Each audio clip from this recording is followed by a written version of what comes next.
today. We are very pleased that you've joined us on such short notice. My name is Alice Nema. I will be the host. And today I want us to discuss under the commemoration of the 16 days of activism, which began on 25th November and is going to end on 10th December. I want us to discuss matters gender-based violence, but now in line with technology and AI. And with me, I will not be speaking alone. With me, I am honored to have a guest. I have Madam Emily. Thank you so much for coming and making time.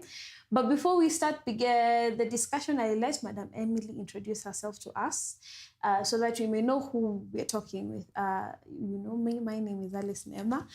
Yes, welcome. The floor is yours, Madam Emily. Thank you, Alice.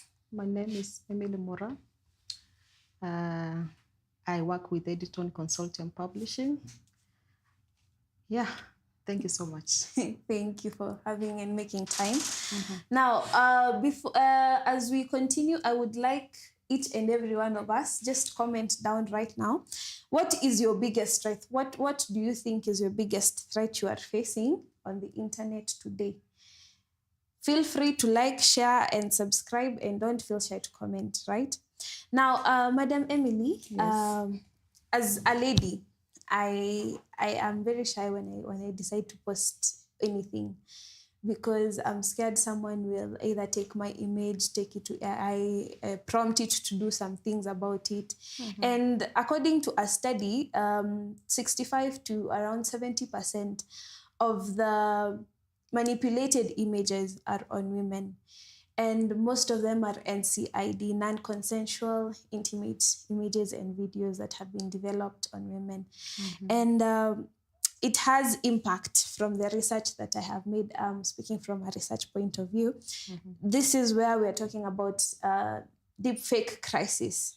It's no longer about just news, but now us, both women and men also, are being targeted. You know, people are taking images and comments are being made.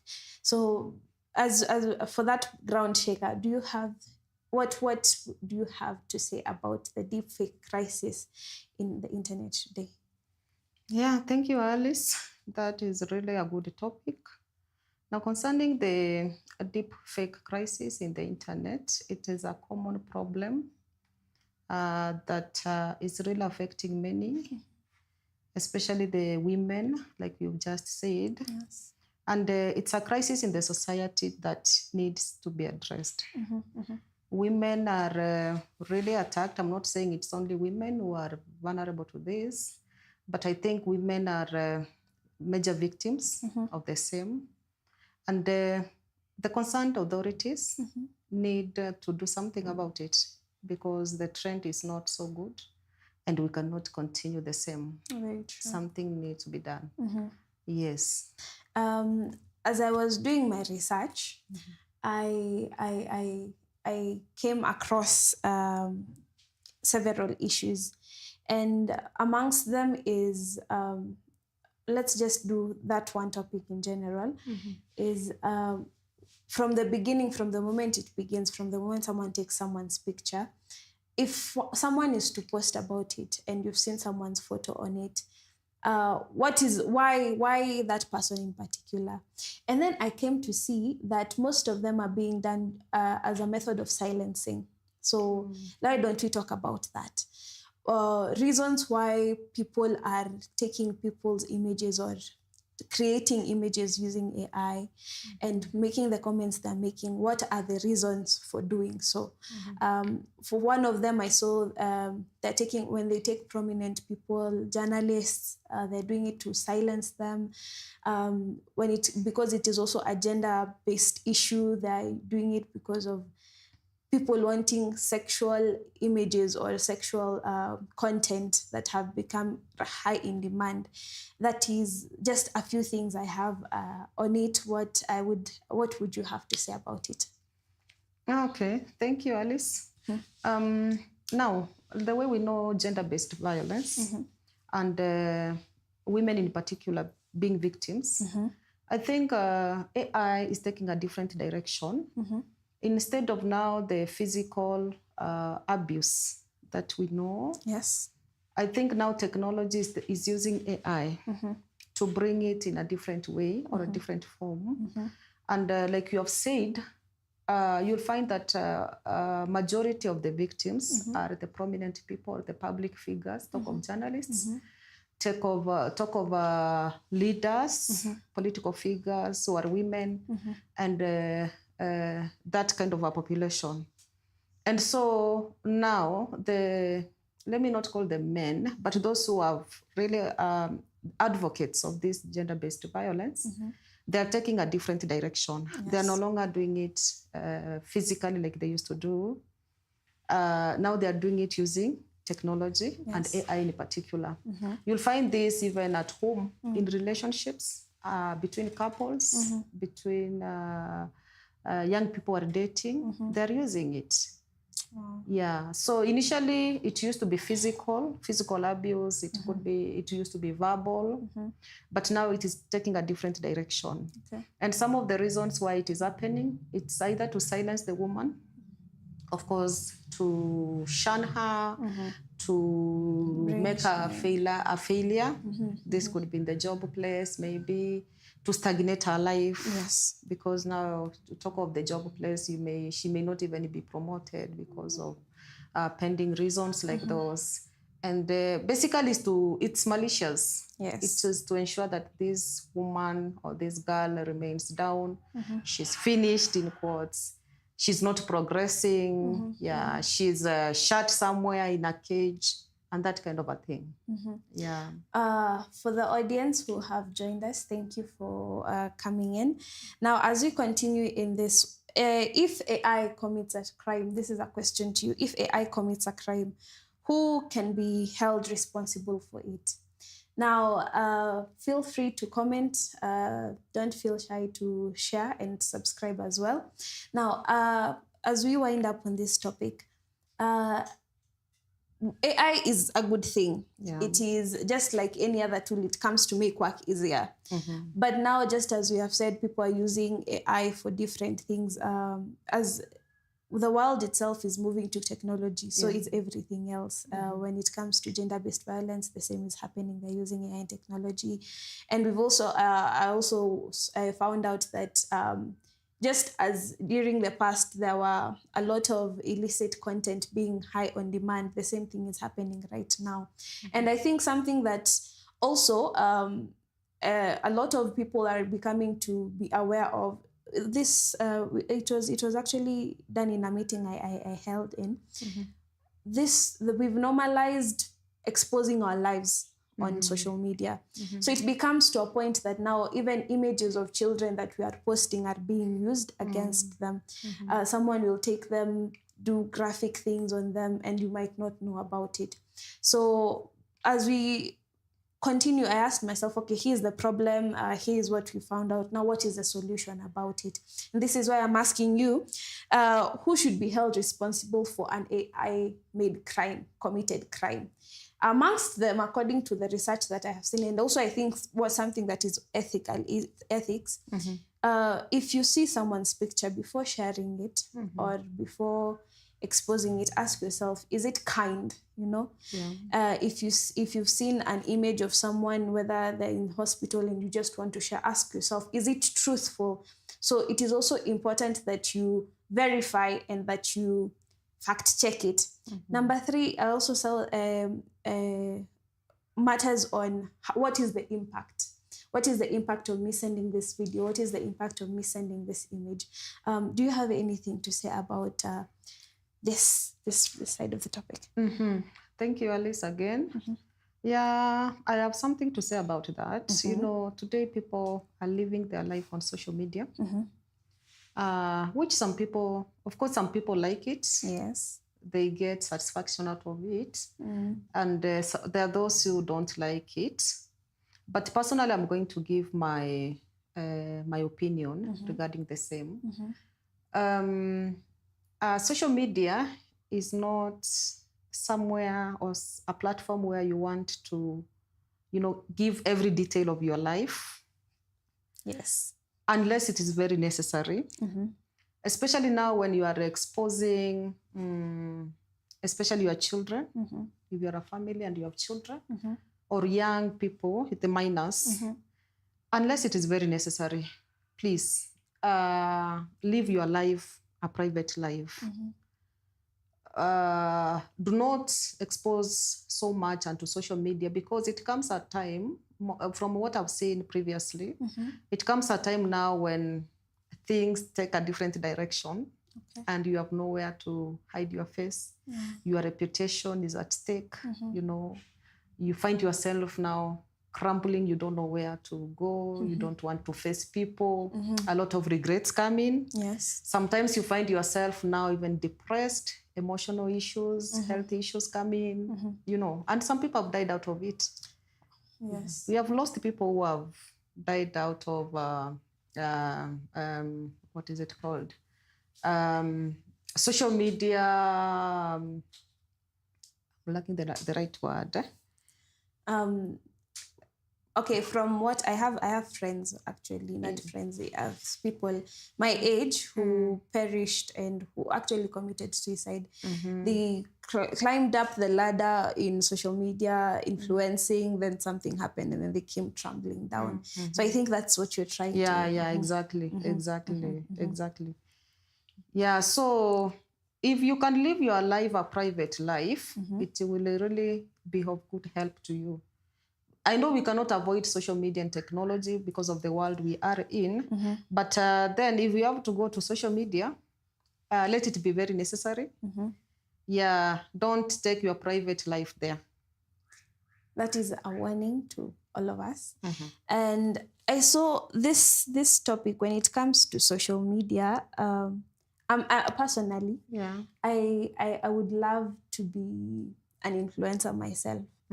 But then when it comes to content, I feel every field has been taken over. However, as we progress, I think also it's the desperation some people have. So you find someone did something once, and then, yes, it helps them, boom, but then it comes back. So I remember we were told something that social media never forgets. Yeah, social media never forgets. So regardless... Internet. Yes, actually it's the internet never forgets. Very true. And let's say someone did something in the past and they're trying to reform, it will always follow.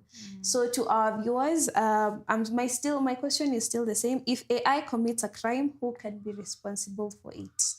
And as you continue on social media, let's have integrity on it. I think that is standing on where I stand. I don't know about you. You can just comment down. Now, let's go to something else.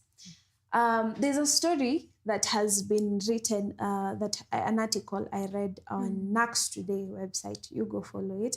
That men are now taking over the issue on fighting gender-based violence. When it's as much as we used to say, oh, men are they're the perpetrators for these things. Right now, there are several institutions, men-led, that have been led by men who are fighting against this. So this is now we're including men as the fighters. And if to everyone else, if you are only able to pick one word to describe male allyship in the digital world, what would it be? Before we dive into it, what do you have to say on the sectors on men joining the fight in the use of AI to enhance digital violence right now? To enhance digital violence? For lack of better words, what are you seeing men do right now that you would want to point out that they're as them being fighters of gender-based violence enhanced by AI? Yes. Thank you, Alice. I think I've not gotten you clearly. You're asking me what I have to say about men coming out to fight Yes. gender-based violence. Yes, yes. Men who have come out to fight gender-based violence, I think I can tell them congratulations, because we need to conquer it. Yeah, that is really, you know, initially we didn't have so many men, but if we have men coming out to fight this thing, they are really welcome. Yes. Yeah, because we need to conquer it. Yes. Yeah. Now, here is, we are moving from awareness to digital intervention. And from what people used to think, because that's what used to happen, a lot of the perpetrators were men physically. Yeah. But right now, there are ways men can engage and fight, because, you know, from the studies, we're seeing a lot of the content that's being created are against women, and we've seen that it's mainly to body shame and things like that. But now, men coming out to fight publicly and positively. Amongst the ways that I saw, number one is calling them out, literally. Men should come out and call them out publicly. Just as I've said from the article that I read, organizations are bringing up having groups, teaching more young men who are coming, you know, even kids, teenagers, on responsible values, reporting also, instead of enhancing, instead of just commenting or laughing. Another thing is them taking up the initiative is changing the culture. So that's another point I've seen, that males can can become allies with the women and any other victim, both male and female, to fight by changing the culture. Changing the culture in the sense that you do not have to be on social media just necessarily to watch whatever is being posted. You can make money out of it. You can learn out of it. You can, if it's making crusades about it, you can still do it, and there is no shame about it. Would you have anything else to add on that, Madam? Yeah. Thank you, Alice. I think that is really encouraging. Like you've talked of culture, changing the culture of this gender-based violence. Yes. No, culture is something that you don't change overnight. It takes a while. It can even take years. So if we want to change the narrative, then we are in the right direction. We need to train our young boys, our young youth men, that this is not the norm. You know, initially it has been the norm. Yes. That women are violated, women are abused, physically, verbally, in relationships, in marriages. But if we have to change the narrative now, we have to start with this young generation. Let this teenager know that a woman is a human being. Yes. You don't have to bang them, you know. Yes. This is a human being like a man. So that when that time comes, when they're marrying, they will learn to respect their wives. They will learn to respect their daughters, their sisters, young sisters, and even their mothers. Very true. Yeah, so this is something, it's a very good thing that we have to start now.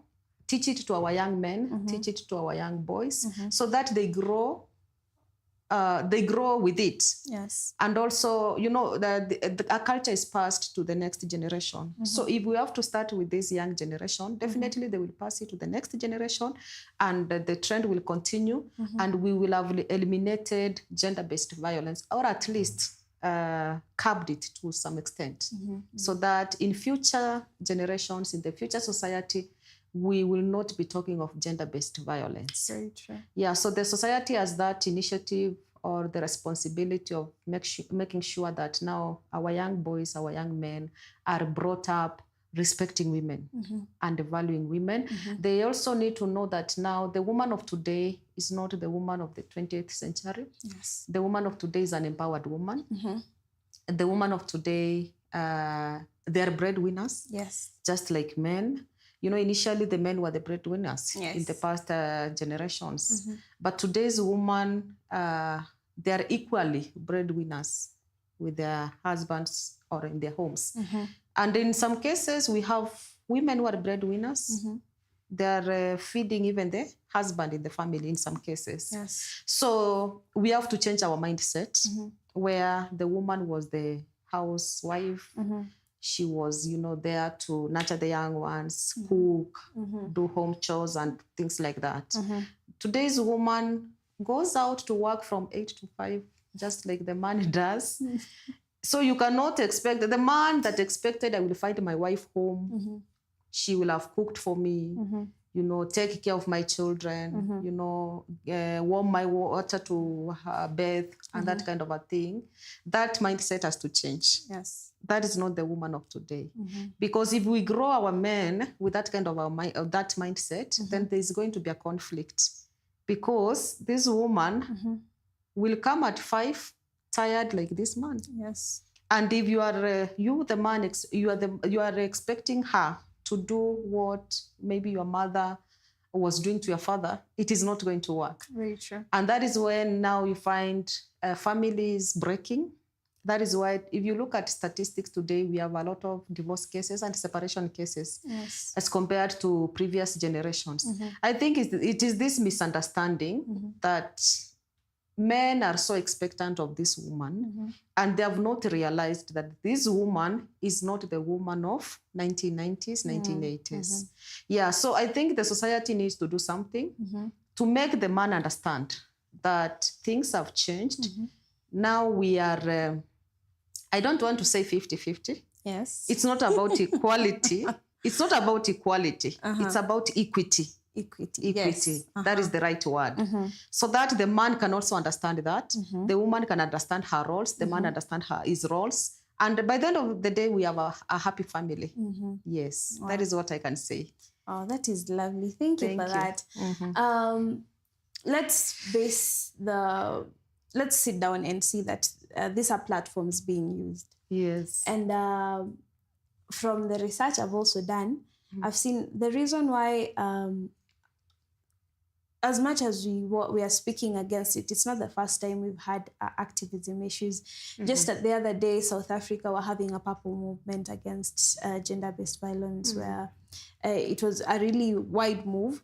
But then when it comes to the platforms themselves, there are policies that are either not being handled well, or there are people who are not following up the policies themselves. I was watching a documentary where they were exposing how children, including underaged minors, are on social media during late hours. That's when a lot of sexual content is being posted. And even on Facebook and Twitter right now, when you scroll, I'm pretty sure we cannot miss one or two, just in the daylight as we are. So I read somewhere that as much as we are speaking about it, the ones who are managing the platforms themselves, they should also take up their banners, because we might say we need to be considerate, we need to be people of integrity, but at the end of the day, someone would want more posts, so they'll just create something and post it, They would want to create money, and right now platforms are showing that the more viewer engagement you have, the more money you will make. So I think that is another trend that really needs to be changed when it comes to platforms, that the platforms, the owners of the platforms should enhance the policies that they're making. Number two, they should follow up. I saw that on TikTok, there are organizations that have been hired to just red flag any wrong content. So I think the same should happen on all platforms, just as strict as X is. Another thing is for how, when it comes to platforms, just as I've said, the more engagement you have, the more money you make. So I think that is also a trend that should also change.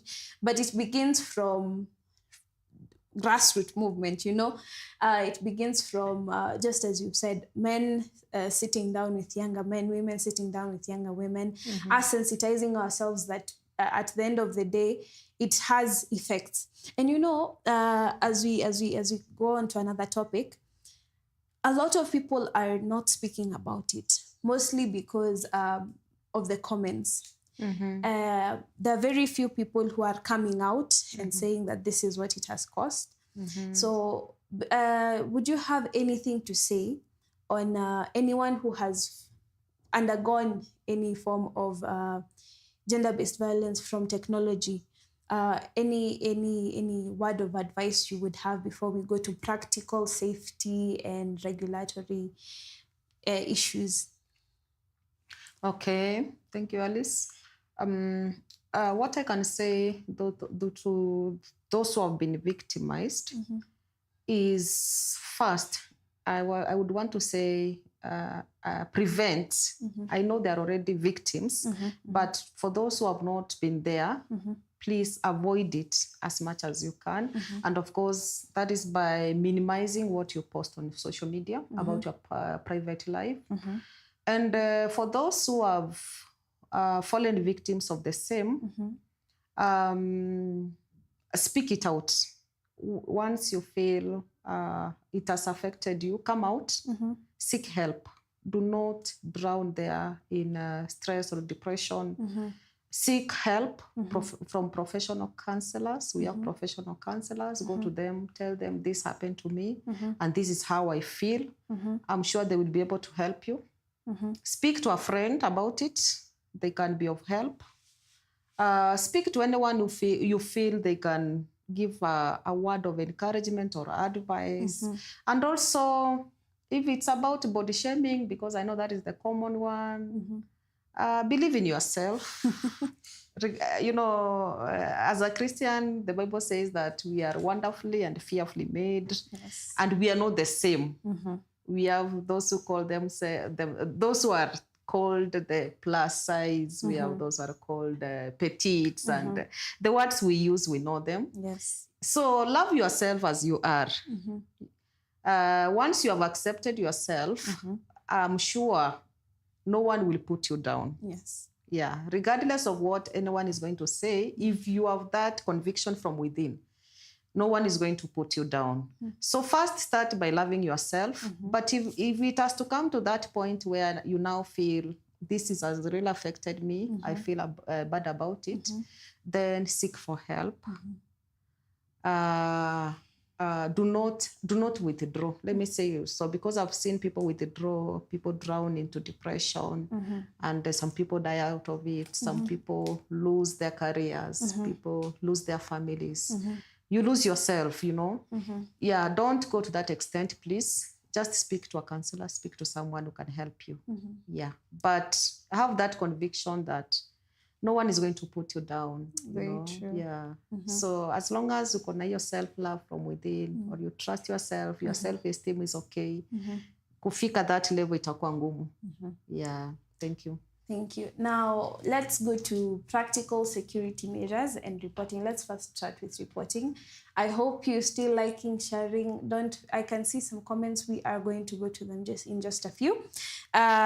If you have any issue, here are helplines that you can report to. When it comes to issues regarding minors, you can call the Children Kenya just by dialing 116. This is for cases involving minors, right?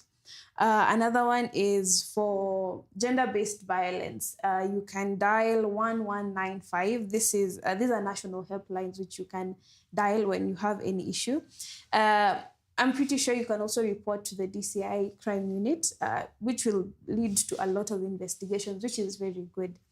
Just as there was the way we have people doing investigative journalism, just by someone reporting something, someone saying, so you take the stand, fill the gap, Also, you can look for non-governmental organizations that deal with such.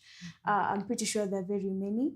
You can also, literally by doing it online, calling out anyone who is enhancing these vices, right? Madam. Yes. as we've said that in social media, it's very hard to avoid social media. Yeah. Personally, I use social media to look for content. I use social media to update myself as a journalist. I need to be updated so that I can update. Yeah. And I also use it for sensationalism at times, just to break down when I've had a really long day. I am pretty sure there are some people I'll meet online at 3 a.m. Why aren't you not sleeping? You know? Yeah. What practical steps do you suggest that people can take when it comes to securing, number one?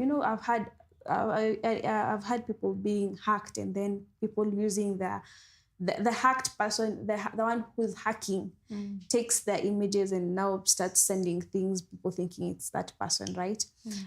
What practical steps of security do you suggest one can make or one can do when it comes to both reporting and even just scrolling in social media? Okay, thank you, Alice. The practical steps one can take if you're on social media and you just realized maybe someone has hacked your images or something like that. The few social media platforms I can remember, TikTok, I've seen somewhere where you have to report. I've seen that Kabaton. I think you can do that. You can use that to report. And then maybe you can seek to get to know the relevant authorities also, especially those who will act fast, where you can now report such cases before your reputation is spoiled. What else now you can do about that is, I feel you can also withdraw from social media for a while for your own good. Because if the thing is really trending, as you keep on maybe scrolling and seeing it, it's going to affect you as a person. So the moment you realize that, I think you can withdraw as you make effort to seek help from relevant authorities, which it's good if you are a social media user, it's good to know them. Organizations that can come in very fast or handy to intervene in such matters before the situation is out of hand. Yeah. That's what I think you can do with social media. Social media is not a police station where you can go and report so and so. Yeah. So that is the best. As for me, I think that is the best you can do then. Yeah, that is the best you can do then. Something I also saw when I was on Instagram, they were asking for two-step verification. So before I actually got to understand the reason, I used to say, remind me later, skip. But apparently it comes in handy. I was actually hacked on one of my IG handles. And I saw the reason why. When I have verified myself twice, when someone hacks, I'll be sent a notification. Something you've also said that is that's a very clear point is know who the regulatory bodies are. Right now we are quick to wanting to get into social media, make money. It's not as easy as that. Just as when you go to school, you need to know who's the teacher on duty, who's the deputy, who's the principal. I think the same needs, people should be sensitive enough to understanding who are the leaders, where can I get help from? Yes.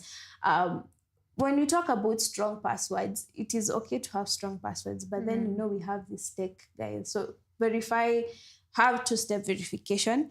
And then just immediately when you see someone commenting anything, block them, report them. You'll be saving not just yourself, but someone else. To our viewers, keep commenting. I just want to look at some of them. And even as I look at some of them, another point is on education. I think it is also time we educate ourselves, just as you're making content. Just say it to all the social media influencers.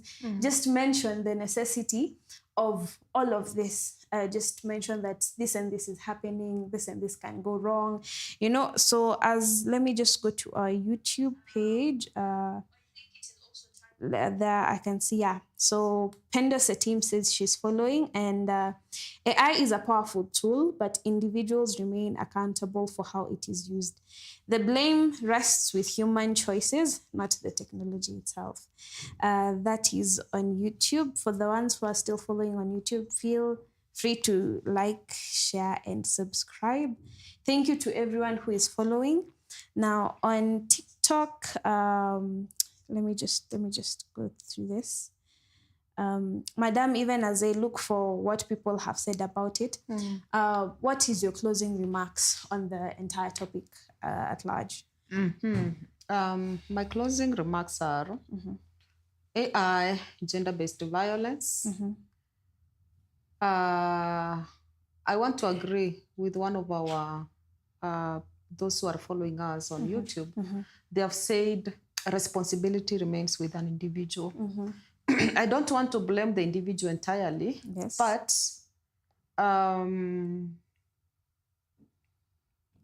sometimes, let me give it 90%.